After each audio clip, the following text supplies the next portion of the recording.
उत्पाद विभाग के सिपाहियों की नियुक्ति प्रक्रिया और शारीरिक दक्षता परीक्षण जो है वो 22 अगस्त से प्रारंभ हुई थी। उसमें दिनांक 2 सितंबर तक 7 केंद्रों पर ये बहाली हो रही थी। उसमें 12 अभ्यर्थियों की दुखद मृत्यु के पश्चात इस प्रक्रिया को कुछ समय के लिए स्थगित किया गया था। माननीय मुख्यमंत्री जी के द्वारा इसकी समीक्षा की गई और इसको हम लोग अब आगे बढ़ाने की दिशा में आगे बढ़ेंगे। मैं आपको ये बताना चाहता हूं कि यह निर्णय लिया गया है कि अभी तक इसमें करीब 5,13,000 अभ्यर्थियों के द्वारा आवेदन भरा गया था और तकरीबन 4 लाख अभ्यर्थियों की दौड़ की प्रक्रिया इसमें समाप्त हो चुकी है।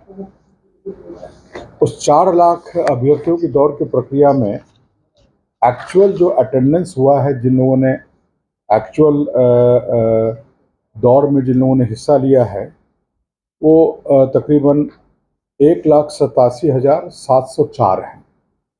ये 4 लाख तक के करीब रोल नंबर तक की दौड़ हुई है और रोल नंबर नहीं, मतलब 4 लाख संख्या में दौड़ हुई। रोल नंबर तो आगे पीछे हो सकता है, जिसमें 1,87,704 लोगों ने दौड़ में हिस्सा लिया है और जो सफल हुए हैं दौड़ में और चेस्ट नापी के बाद जो उनका भरता था वो 1,17,031 लोग अभी तक सफल हुए हैं। अभी तकरीबन 1,13,14,000 की दौड़ अभी और बची हुई है। तो हमारे जो 6 केंद्र हैं, चयन परिषद 1 है रांची स्मार्ट सिटी में, चयन परिषद 2 है झारखंड जगुआर रांची में, 3 है पुलिस केंद्र गिरिडीह में, 4 है जेपीटीसी पद्मा हजारीबाग में, 6 है जमशेदपुर सीटीसी मुसाबनी में और 7 है साहेबगंज जैप 9 के परिसर में। तो इन सब जगहों पर अब हम लोग जो 2 दिन का हमारा बचा हुआ था 3 और 4 का, ये हम लोग 10 तारीख से प्रारंभ करेंगे। इसी महीने के पहले हम लोग प्रतिदिन 6,000 लोगों को बुला रहे थे। अब यह निर्णय हुआ है कि प्रतिदिन 3,000 लोगों को हम लोग सभी केंद्रों पर आमंत्रित करेंगे। तो जिनकी दौड़ 3 तारीख को थी, 3 सितंबर को थी, वे अब 10 और 11 को, पहला 3,000 10 तारीख को, अगला 3,000 11 तारीख को दौड़ेंगे। जिनकी दौड़ 4 तारीख को थी अंतिम दिन, वे अब 12 और 13 को दौड़ेंगे। तो ये 6 केंद्रों की बहाली जो है ये 13 तारीख को हम लोग समाप्त कर चुके हैं। उसके बाद हमारा बचेगा पलामू का चियाकी केंद्र। तो यह निर्णय लिया गया है कि पलामू के चियाकी केंद्र में जिन लोगों की दौड़ बची हुई है उनकी दौड़ अब पलामू में नहीं करके उनको शेष जो 6 हमारे जगह हैं उन 6 स्थलों पर उनको डिस्ट्रीब्यूट कर दिया जाएगा। तो ये चूँकि 14 से लेकर के 17 तक अवकाश है, उस बीच में मिलादुन नबी भी का भी पर्व है और विश्वकर्मा पूजा है और संभवतः कर्मा का भी डेट निकला हुआ है। तो इसलिए 14 से 17 हम लोग कोई बहाली नहीं कर पाएंगे और 17 को तो विश्वकर्मा पूजा के दिन तो गाड़ियों का आवागमन भी में भी बाधित रहता है। तो 18 नहीं, 19 और 20 को जो पलामू के जो लोग बचे हुए हैं, पलामू में 42,000 लोगों की नियुक्ति अभी बची हुई है, उस नियुक्ति को शेष 6 केंद्रों में 19 और 20 तारीख को संपन्न किया जाएगा।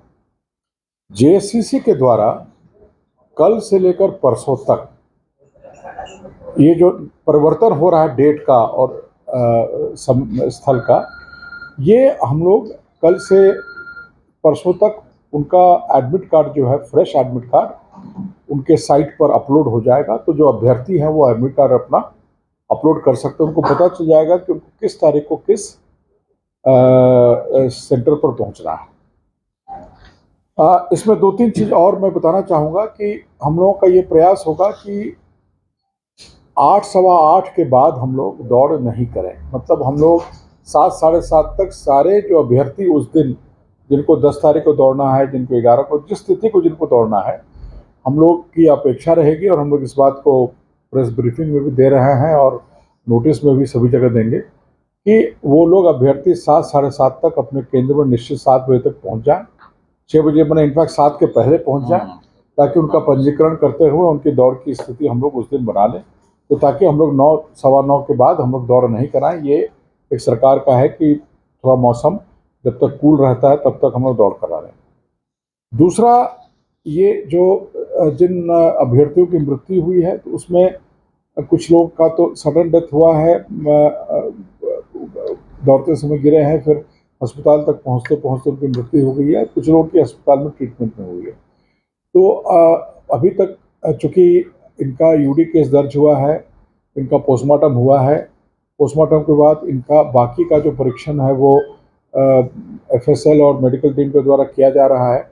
तो फाइनल रिजल्ट आने में थोड़ा समय लगेगा, लेकिन अनुमान ये है कि इसमें से काफ़ी लोगों की मृत्यु जो हुई है वो हार्ट अटैक से, हृदय गति रुकने की वजह से हुई है। अब ये हृदय गति जो रुकी है ये विभिन्न कारणों से हो सकती है। कई बार कोई लंबी बीमारी रही हो, किसी तरह का कोई लंग्स में इन्फेक्शन रहा हो, तो ऑक्सीजन की कमी और इन सब